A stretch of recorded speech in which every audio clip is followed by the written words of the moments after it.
So let's adjust ourselves in our seats and get into the panel discussion straight away. So like I said earlier, on the panel, we have Ron, who is the Managing Director of Biotech Training Facility, and we have Jolanda, also from the BTF team.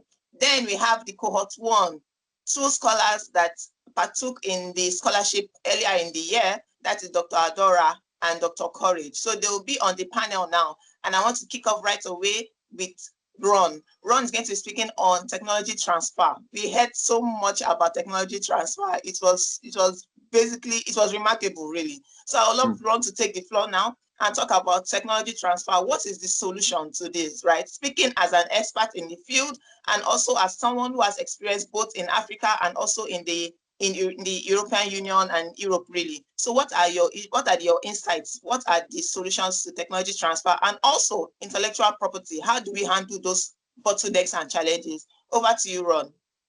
Yeah, thank you, Olatoon. And I would like to congratulate everybody, Ashraf, Loom, Vanessa, Mary, and Ebenezer, for their interesting presentations that are very relevant. And I was very curious to know what is your current thinking in Africa and how do you see the road forward and what are the challenges ahead? So one step back, Olatoon, I think, what we see is a very complicated landscape with a lot of aspects that are relevant, including the tech transfer that you mentioned and the IP. So you might actually get lost, if you look at all these aspects that you have to do, ranging from safety and political climate, regulatory, and so on. So in my opinion, what I would like to give you today also is some guidance in how to unravel the spaghetti and how to get something done in an efficient way, focusing on the most important things. And everything is important. Yeah, you need to focus on everything. So I'm not disqualifying anything that has been said today, but I would like to bring some focus here. And there are 3 points that come up in my mind that are the most important for the next steps. And again, I don't want to disqualify investments, money opens doors, and so on and so on. But first of all, know-how is very important. You need to know what you're doing, you need to understand what you're doing, and you need to understand what you have to do. So know-how, not only, the academic know-how, but also the manufacturing, the quality assurance system, the regulatory expectations, the troubleshooting in manufacturing. So these are all very important aspects. So as was indicated, training and awareness of know-how is important. And again, it's not only limited to academic knowledge, which of course is very good, but it also includes knowledge and experience about the pitfalls, the troubleshooting, the things that go wrong. You don't have to invent the wheel. You have to learn from people that already for decades make mistakes, and you don't want to make these mistakes again. You want to prevent making these mistakes. So the whole package of training, of experience is something we provide at the Biotech Training Facility and as vaccine consultancy. So that's very important to focus on that for sure. The second thing I mentioned was technology transfer. So, of course, R&D is very important, but R&D is also very expensive and time consuming. So in addition to building up your R&D capability, technology transfer is very important. We have realized that at the Biotech Training Facility, and we are actually we're almost done, a technology transfer training at the Biotech Training Facility. And technology transfer is very important. It also is important to be able to do a due diligence on the technology that's going to be transferred. There is guidelines on technology transfer from PDA and from ISPE and from the WHO that you could use as a guidance. But technology transfer actually is the highest level of know-how, because you need to transfer knowledge from one party to another one and to implement it. So it's not only about the knowledge that you need, but it's also about how to implement it without mistakes. So then I think third, I would like to mention the supply chain. So supply chain, indeed, everything will stop if you don't have the supplies.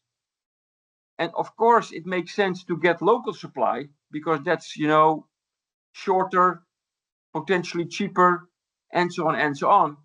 But for now, before you have all established all that, it will take a lot of time. So, supply chain, I think initially has to be done with external suppliers. And also there you need to be able to maneuver and to have contingency in place, not to get stuck. Supply chain in time with the right quality are key assets of supply chain. And in addition, before we continue, a few other recommendations for time's sake. IP, of course, very important. I used to be responsible for the IP of the Vaccine Institute of the Netherlands, Intravac, RVM. But also in industry, we don't let us discouraged and how can I say, delayed by IP. You should move forward, if I make it black and white, almost independent from IP. Because if you will wait for IP and, dictate yourself by IP, you will slow down, you will do nothing. So IP can always be resolved. There is also the United Nations-backed medicine patents pool working with the WHO that can help you to free knowledge, to free IP. And I think, IP, also the story I heard about from Vanessa about the block between Uganda and Kenya and the EU. I mean, I don't think these agreements, they are legally valid. I think they can be challenged and they should be challenged. And I'm open for discussions if needed in the future. I used to be able to be responsible for the legal affairs department of the Dutch Vaccine Institute, and we resolved a lot of the issues. So also I think the WHO can help there, so they should be immediately be resolved. This is I think an illegal agreement, but that's my opinion based on what I heard. Another note is the regulatory landscape. I know that currently negotiations and discussions are going on between EMA, that's the European equivalent of the FDA.